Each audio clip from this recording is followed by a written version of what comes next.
Some people argue that Nigeria is a great country, and I don't think that if you are in Nigeria, you should not believe that you are in a great country, regardless of the outcome of the country.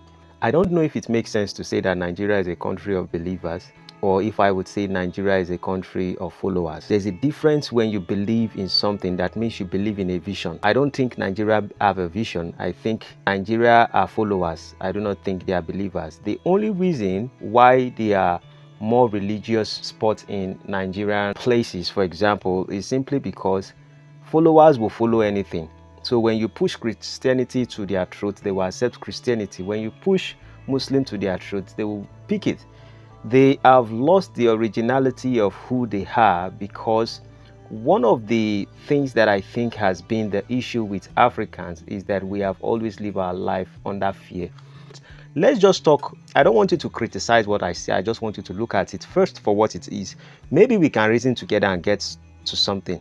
I think if Hausas are more educated than the religious aspect of them, I think Hausas will be very great people in the country, because Hausas supply over 30% or 40% of what Nigerians as a whole consume. Yam, whatever you want to talk about, orange and the rest of it. Igbos, Hausas are the ones bringing those fruit. I'm not saying those fruit does not exist in other culture or tribes and all of that, but Hausas are the co-founder of all these yam, cows, meat and the rest of it. So we can give it to Hausa, ram and the rest. But the problem is that most of the Hausas are not educated. So looking at it now from the aspect of the Igbos are the ones who are very productive, and I think their minds are kind of strong. Igbos will fight for what they believe in. Look at how long that the issue of Biafra has actually been going on in Nigeria, yet Igbos are still focusing on it. Maybe they are not giving it too much energy, because when you get the leader, they say in one of the aspects of 48 laws of power, they say strike the shepherd and the sheep will scatter. So since they caught Nnamdi Kalu, all the other things that we have been seeing is threat and threat and threat, but they could not do anything simply because their leader has been in custody, and they think that their leader is the one that can give them the vision for them to be able to flow. So Nigerian government has been able to hold Nnamdi Kalu to stop Biafra, and that's exactly what has happened. But I think Igbos are very productive. I think Igbos are very confident, and they are a little bit fearless. The problem is about Igbos. I think I would say Igbos are, they can do anything for material wealth, and I don't know where that side of them come from. They are just so materialistic, or will I say they are goal oriented? It is a good quality, but at the same time, it comes with certain aspects that, they don't care what has to go and who has to go for it. They want to get something, and they really mean to get it. And I think that is where I would say, you have to be able to slow those people down a little bit, because they want to take charge of everything. They want to have everything. And that tells a story that maybe the possibility why the Nigerian politics has always been taking the Igbos out is maybe because they have a sentiment that Igbos will want to take control of everything, or at the end of the day, Igbos might want to separate themselves from the country. There's a fear there between the Yorubas and the Hausas. In the aspect of the Yorubas are the peacemaker.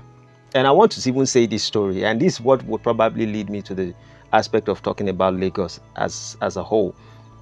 I think Yoruba own Lagos. Lagos is actually called Eko. So for the British and the Portuguese and the Europeans to be able to come into our country, they had to come through Lagos. If there was no Lagos, there's a possibility that the British and the Europeans might not be able to invade Africa that we call Nigeria today.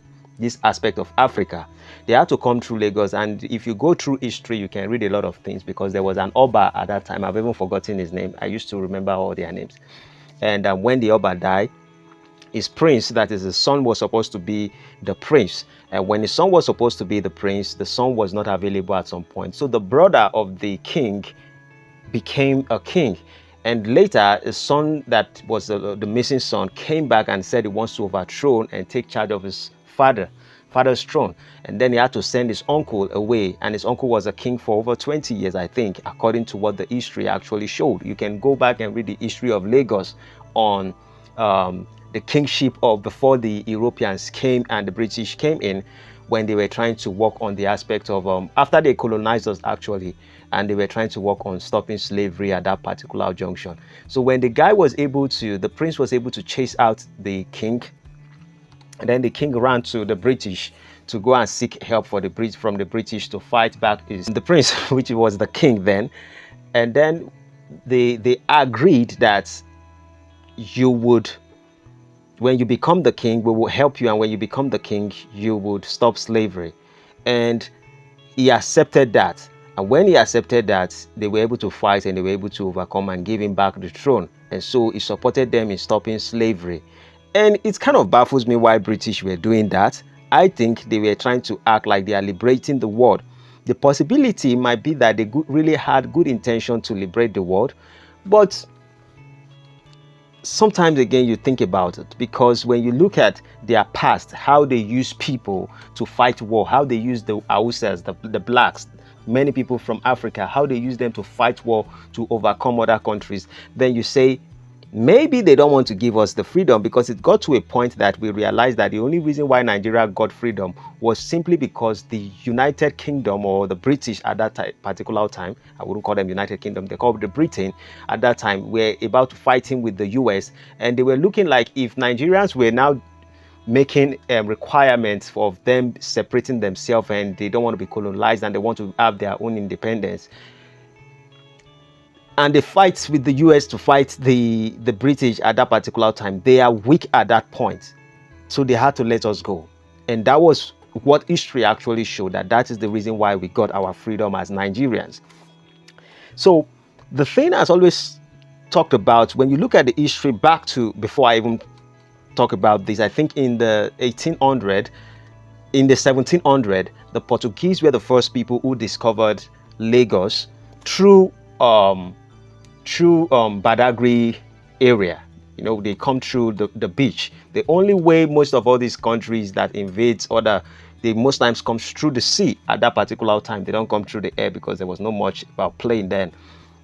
And in the 1700s, the Portuguese came, and they also came with missionaries, and they tried to convert and bring in religion into our country.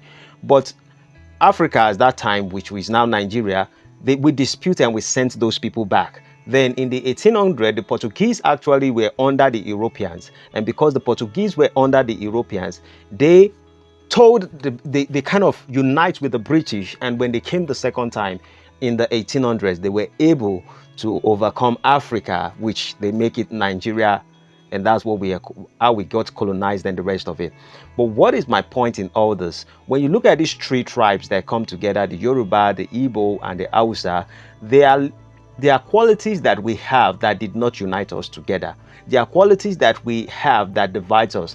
Maybe we try to look for the similarities among us and we want to unite as people. And I think that is what we should focus on. Find what is similar and what is our interests, rather than looking for what separates us.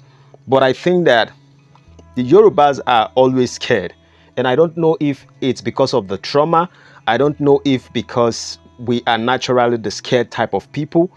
I don't know, maybe because we tend to choose peace. Now, these things kind of baffle my head sometimes, and I'm like, Yorubas are kind of peaceful people if you look at it in the other sense. But in the aspect of peace, sometimes we become afraid and we allow certain people to invade and take charge of things that they are not supposed to take charge of. Now, you might say that what happens with our political space? Why are Yorubas always trying to take? I think it's just because the union of the Hausas and the Yorubas has been that we have to see the Igbos as probably a common threat, not common enemy, common threat, because we accept the Igbos. We like the fact that they are part of the people who are even part of the industrial people in Nigeria. Let's just keep it at that. They are one of the most industrial people, as in the televisions. Most of the technologies we have today, we probably wouldn't have up to the standard, if not because the Igbo guy is always willing to move out of the country to make sure he go get one or two things and bring it into his country and sell it and all of that, just to be able to trade. And that's fine. So looking at it from that perspective, you would say that they are very useful to Nigeria as a country, but they are also have the right to be in the political space, and that is what they have been deprived of. Now, are we afraid of them because they are materialistic? Maybe we think that all this stealing of billions and all of that is going on between the Yorubas and the Hausa, probably if the Igbos come in, it probably might be worse than that. Some people say certain stories, and I don't really want to dive into the issues of the past president that tends to be Igbo and all of that, Nnamdi Azikiwe and the rest of it. I don't want to go into all of that. What I just want to point out to is that as Nigerians, we need to understand that we are traumatized as people, and we have not been sane ever since the invasion of the country by or we call it the colonization of the country. And we have been sold an idea, and the idea we have been sold to believe in is the religion. Religion is one of the things that blindfold Nigerians to be able to think and to realize their potentials in life. And I'm not saying that religion is totally bad, but I think that it does more damage than good. Yes. So if it does more damage than good, you can think for yourself and you can make a decision if it is totally bad. But that would have to come when you understand the full package of religion. You see, these things you don't have, these things you never understood in the first place. And I tell people that Christianity that brought the Bible or the religion as the Bible as a whole as Christians is just 66 books. And if you look at the history of the Bible is they call it the little book before they call it the Bible. And the full version of Bible, we have the Ethiopian Bible, we have the Catholic Bible, and we have normally the King James and the rest of it and all of that. But there are Bible passages also that are not included, which is the lost book of the Bible. And when you read the lost book of the Bible, comparing it with the Bible, you will see that a lot of stories are actually missing. And I think that the British and the other European country, when they worked on the Bible, which I think it's actually worked on by the Anglicans actually, which if you look at it carefully, the name of Jesus wasn't Jesus. The name of Jesus was actually called Yeshua. And when they changed a lot of things in the Bible there, and they brought it to us, I think they gave it to us so that we can act in certain kind of way, to give us new rules and regulations, to give us new laws, give us new ways of doing things. This evening, I was watching a video from our platform, in the landlord platform. Someone posted it there, and it was talking about the Western country is not a free country, and Africa, that is Nigeria specifically, is a free country. And I'm like, what's free about this country? Is it the poverty? Is it the Boko Haram killing people? What is actually good about Nigeria? Now, I love the people. I love the fact that I come from here. Whatever is damaging here, it is part of our responsibility at this junction to take charge and be responsible for whatever has happened. But you cannot tell us that Nigeria is the best place when the reality is that people are dying of hunger, and people are not being educated, and people are not being informed. And the reason is this: Nigerians would rather choose to follow belief religiously than to be educated. In fact, their education also has religion in it. And what do you think would be the reason why in our education system there is always religion in it? Since when we were children, we go to school, we are learning about the alphabet and the rest of it, and the moment we become primary and we can read and write, the next thing they push into our throats is the religion. And I'm not saying maybe God don't exist. That's not what I'm saying. I believe in God, I believe in religion, but I think that our tradition itself had a strong parts of its own religion and culture, which shows us as a certain kind of people. But when you lose your culture and tradition, you actually lose your identity as people. And then you look up to other people, because no one can live life without looking at another person as an example. And this is why we all have admirers. Do I call it admirers? I probably might be wrong with that statement. I think we have people that we admire and we call them idols. So we don't idolize our ancestors anymore. We as Africans idolize the Western people. We idolize the United Kingdom. China don't fucking care about the US. Japan don't fucking care about the US. But Nigeria, we so much look up to the US. In fact, anyhow they speak, that's how we want to speak. anyhow they do their things, that's how we want to do our things. So it is because most of the British or the Western people, which is that the US actually got their freedom from the British. And if US got their freedom from British, they act like the Britain, because those are also people who enslaved them. So the same Britain are the people who enslaved us. But right now, the US are the fine boys that are ruling the world in a sense, which the British are still the most superior. But let's say the US are the ones in front of us. We are looking at the British through the lens of the US. And because Africans or Nigerians are looking at the British through the lens of the US, we are still born to want to act like them, and we keep losing our culture and traditions. And they've sold us certain religion, and it is not part of who we are. It's not what we are. In fact, the Israelites don't really give a fuck about Nigeria, and they don't even know what we believe in or what we don't believe in. All they know is that there is a third world country and these people don't think properly. And how can we think properly when we've lost our identity in who we are as people?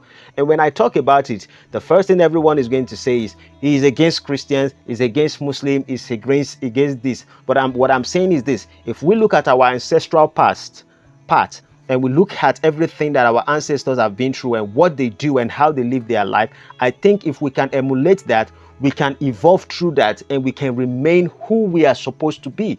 God did not create Africans so we look like the British. God did not create Africans so we look like the US. The Koreans are not inspiring to be like the US. The Chinese are not inspiring to be like the US. The Chinese want to keep the Chinese culture. Only an African as Nigerian want to be like British and US. And this is how we have been messed up by all the traumatized colonization, invasion and everything that has been done to us. And every time we want to preach Jesus this, Jesus that, Jesus the blah blah blah blah blah. In fact, we are not doing deep thinking to understand that even the scripture that was given to us, starting from the book of Genesis, looking at the story of God and the rest of it, I really don't want to go, because if we start talking about an Anoki, talking about Yahweh, God himself, and how God was brought into life, and you looking at your own tribe, how you actually come with Onrumila and the rest of it, you are going to see that even the prophets of our side and Jesus or Yeshua himself, who came at that point, was sent to them for them, the Israelites for them, the Jews for them, the Judaism for them, not for we. We are taking what does not belong to us and we are trying to make it ours, because our own prophets, we've ignored the voice of our own prophets that can actually work for our own environment. And so we are working against our environment by what we choose to believe in, and we are choosing wrong beliefs, and this is affecting us as people, and we can't grow as Africans if we insist in following these things. And I'm going to tell you, Nigeria would only get to a position in life that will be beneficial to Nigerians when they return back to their originality of who they are. And we always say something, that the reason why our politics is having issues is because of the constitution. When you don't go back to the original constitution that actually gave us liberation, we would always be enslaved by the political and the new constitution that is set as Africans. And that's why we suffer as Nigeria. If you haven't subscribed to my channel, like and share. See you in the next one. Adios, amigos. When you are revolutionary and you talk the truth, people will come and slap you down. Then you talk the truth again, they lock you in jail. They never hear anything at all. Then go hear pansa pansa. When you are revolutionary and you talk the truth, people will come and slap you down. Then you talk the truth again, they lock you in jail. They never hear anything at all. Then go hear pansa pansa.